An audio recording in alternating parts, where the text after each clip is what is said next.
Hello, it's Peter here, or Pete, I guess it says in my name. But I'm here to talk about The Dark Knight Returns by Frank Miller. It was written and drawn, or written and penciled by Frank Miller. The inking was done by Lynn Varley, I believe, who was the guy who drew 300. If that name sounds familiar to you, then there you go. Kind of got to go fast here, because I don't want this video to be too long, and there's kind of a lot to cover here.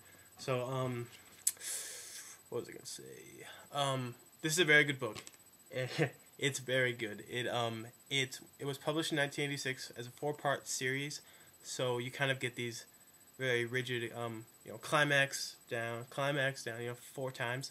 It's a lot more evident than in most other graphic novels I've read that are collections of, like series of comics that are collections of comics.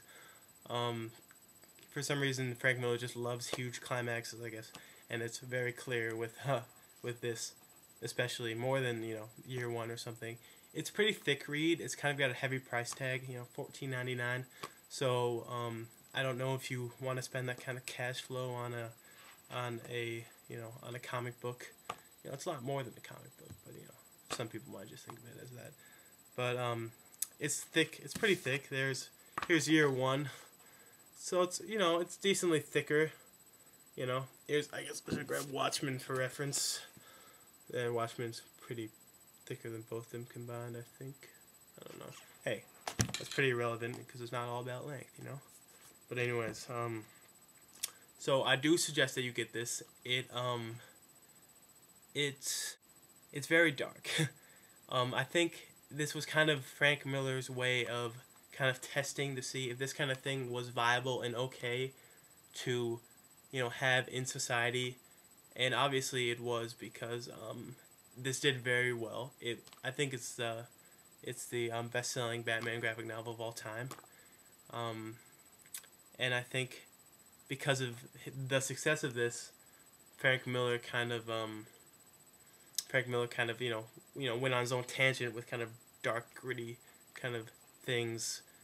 If you've ever read Sin City, that was published in the early 90s, or like 89 or 90, I think. And I think that was in part because Dark Knight Returns was so successful that he felt that it was okay to do things like that. And Sin City is very good if you've ever read that. So, I don't disagree with the guy at all. I aspire to be like him in ways.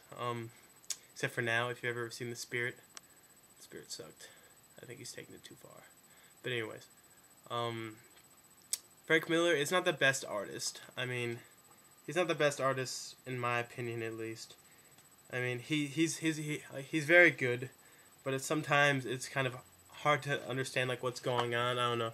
He has this really kind of chaotic kind of style that's very blocky, which is cool. I love kind of the blockiness of his characters, which I just love. But sometimes it's kind of hard to understand what's going on, because you can tell it's like he sketched it real fast and then just put some color behind it, and that's it. And that's just it right there, and that's how he published it. So that's kind of cool. I feel like in a way his style really suits this kind of story, and I think his style suits a lot of the stuff he does, like Sin City especially. So it's not it's in many ways a very good thing, and I really think it really adds to the story, kind of having it his style, his way. So it's incredibly dark. It is gritty as hell. I mean, if you at one point in the book, a 9-year-old kid tries to rob a 9-year-old kid tries to rob somebody, with a gun. That's horrible. But it just goes to show you the message he's trying to get across. So the scene is, it's in the future. It takes place somewhat in the future. The future from 1986.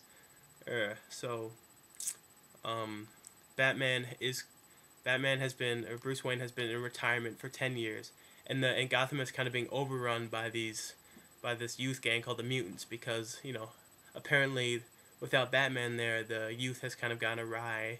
They don't really have a figure to look up to, so they have kind of all congregated in this evil gang called the Mutants that just terrorizes the city. And I think at the beginning of the story, it's saying the mutants have killed nuns and done terrible things. And I think it's just like the gross stuff.